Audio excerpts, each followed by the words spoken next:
Hello friends, James Corbett here, CorbettReport.com, and I'm just here today with a quick observation on something that has long been pointed out in the alternative media, but I think we need to stop and really reflect on the deeper significance of, and that is the old adage that whatever deep state technology exists, whatever DARPA or whatever alphabet soup agency is working on in the skunk works of the Pentagon or elsewhere, is decades ahead of the technology that is commercially available.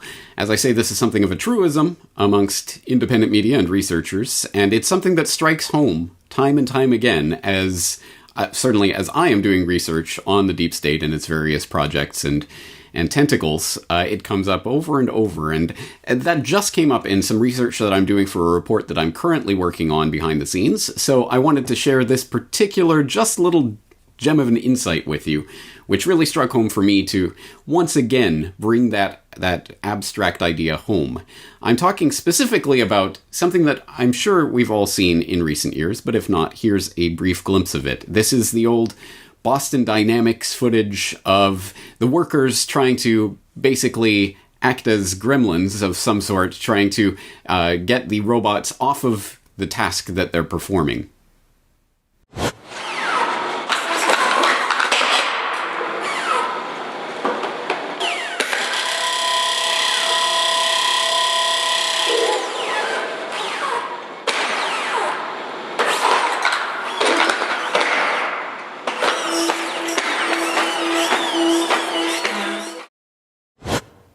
Now, as I say, you probably have seen that footage before. That video did go viral a few years ago when Boston Dynamics released it, because it does seem to portend the beginning of the robot apocalypse, as many people commented on in the various fora and in the YouTube video itself where this was posted.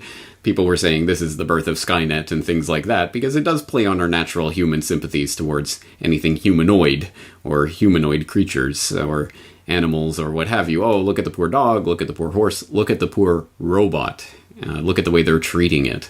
And that was a common theme in the comments for that video, and it was part of the reason I think that went viral, part of the overall agenda towards the humanization of robots that I've talked about here on the program before. But this occurs to me in a specific context. Specifically, I am doing some research on a podcast that I'm working on, and I came across the Stanford Research Institute, which, of course, was part of Stanford University, but was spun off from Stanford, is not officially linked to Stanford University anymore because of pressure brought to bear on the university by Vietnam War protesters back in the late 60s, early 70s, focusing on the Stanford Research Institute and its many government military contracts, especially with the Advanced Research Projects Agency, ARPA, now known today as DARPA, and the many military contracts that were flowing into the Stanford Research Institute at that time. But in that time period, in the late 1960s, early 1970s, Stanford Research Institute was home to, amongst other things, the Artificial Intelligence Center. Yes, you think artificial intelligence and all this AI research is brand new and cutting edge, but it's been around for over half a century at institutions like Stanford, funded, of course, by the Pentagon.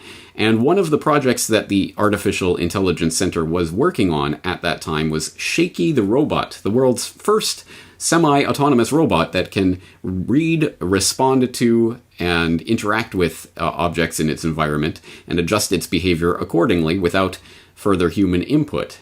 And this Boston Dynamics footage came to mind because, as you're about to see, it's interesting the ways that they were treating this robot that they had created, including using gremlins to try to knock it off its course. A feature of the intermediate level actions is their ability to recover from unforeseen accidents. Our gremlin, Charlie, symbolizes an agent of change unknown to Shaky. Shaky sensors tell him that the box has slipped off the push bar, but his cat whiskers tell him where the box is, so he can get behind it and resume pushing. I think that is interesting. Personally, that really struck home with me because, as I say, I immediately thought of that Boston Dynamics footage and how we are tempted to believe that we are living on the cutting edge of technology and whatever iFondleslab or whatever else that the big tech companies are releasing is the cutting edge of technology. It was undreamt of mere years ago, and here it is in your hands, and you are on the cutting edge, and you have the most up-to-date... No, you don't.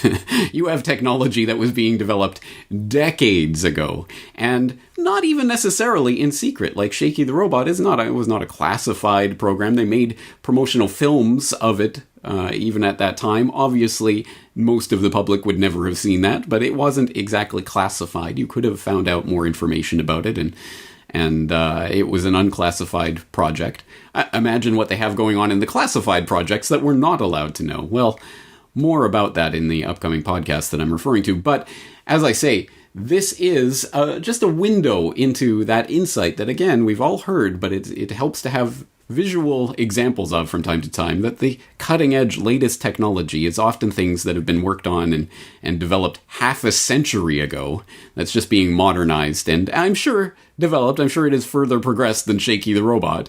There are differences, but the concept was there for a very long time, and as I say, who knows what's going on in the classified programs. And this is particularly important when it comes to what we really think is the cutting edge of newest technologies that's going to shape and change the world that we live in.